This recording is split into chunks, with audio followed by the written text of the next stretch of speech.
Shalom friends and welcome back to my channel. Today we are replacing the rear shocks on my Suzuki because one of them started leaking. I've been abusing it lately. I've been traveling off-road and doing things like you see in this video, and it's time to change it. The job should be pretty simple. It's only 2 bolts, so let's get started.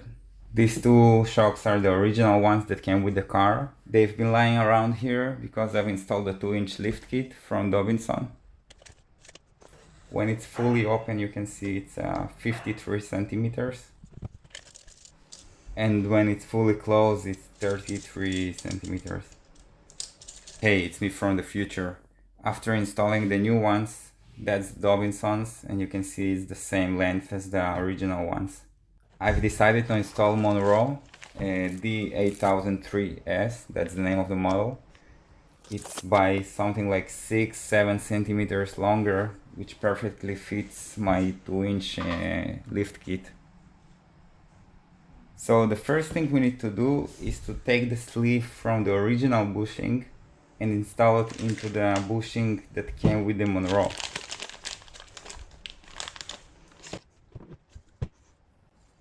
As you can see, they are pretty much in the same width, which should fit the lower arm.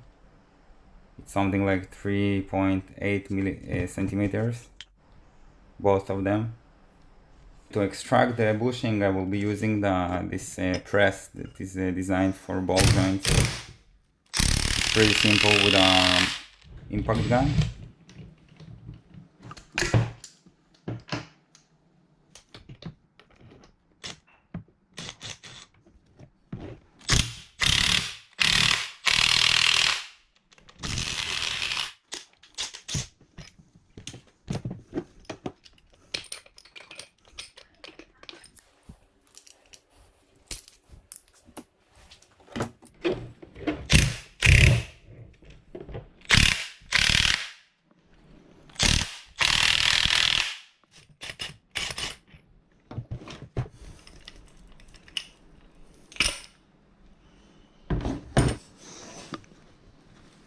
After removing all 4 bushing, the next step is to separate the sleeve from the rubber, which is not so simple task, but I've decided to improvise with the press again.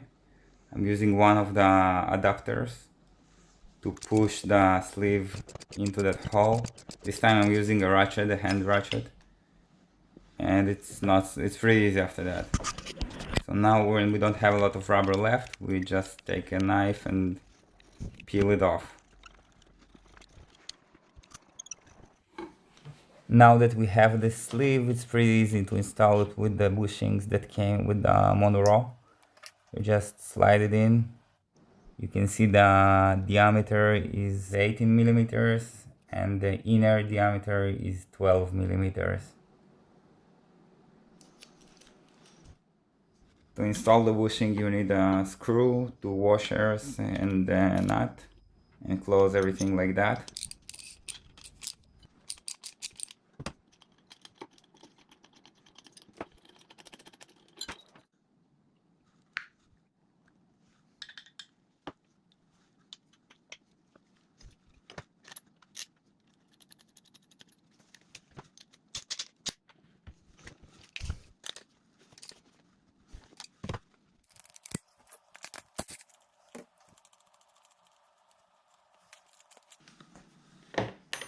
And that's all. The other side we do exactly the same way. Before touching my car, I usually consult the service manual, and that's what it says. The job is simple. You just lift the vehicle, remove the wheel, support the lower arm, and simply undo 2 bolts. That's all.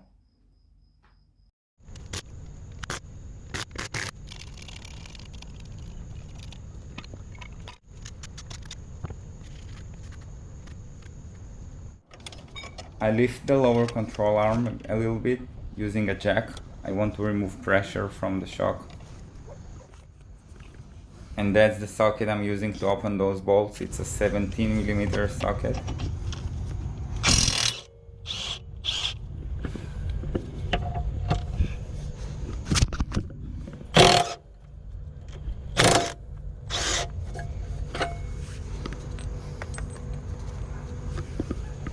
After that I removed the shock by compressing it a little bit. Super simple.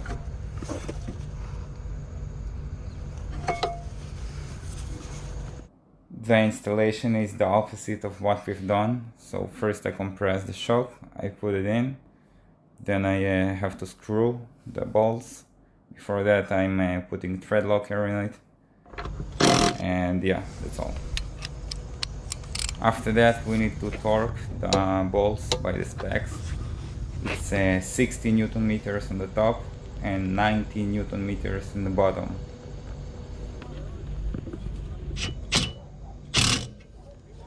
And that's all. Right side is done. I am putting the wheel back and moving to the left side.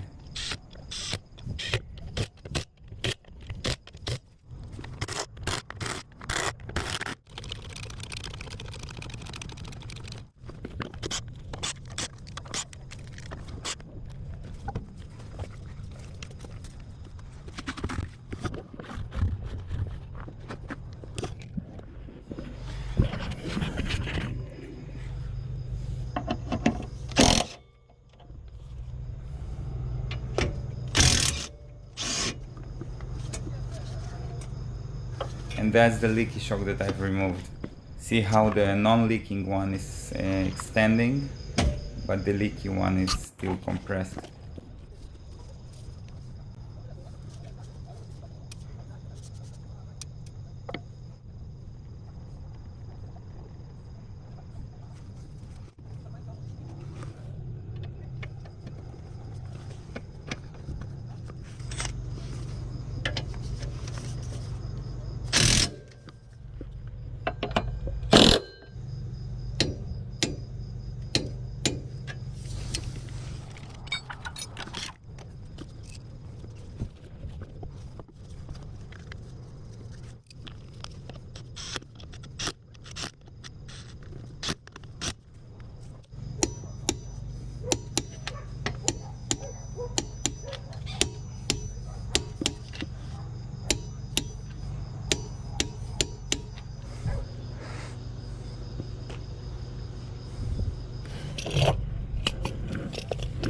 I'm riding back and forward a few meters just to release the pressure from the tires and the suspension, and checking the torque specs again that everything is fine.